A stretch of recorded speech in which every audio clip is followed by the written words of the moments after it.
this is the code which I have done for this Python project, and this is a fun and interesting game. So let me start off by explaining this.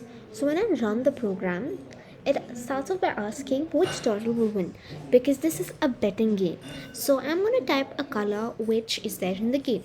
Say I'm gonna bet on my turtle named purple, which is gonna be its color, and now we're gonna have five turtles appearing and they're gonna race against each other.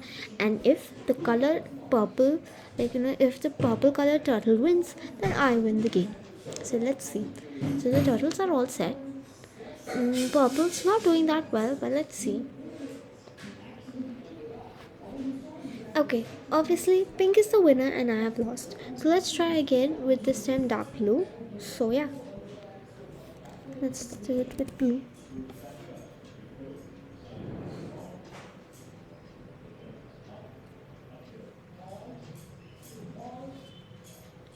And you can see this time I have won and the blue turtle is the winner. So this is how my code works, and I hope you all enjoyed it. Thank you.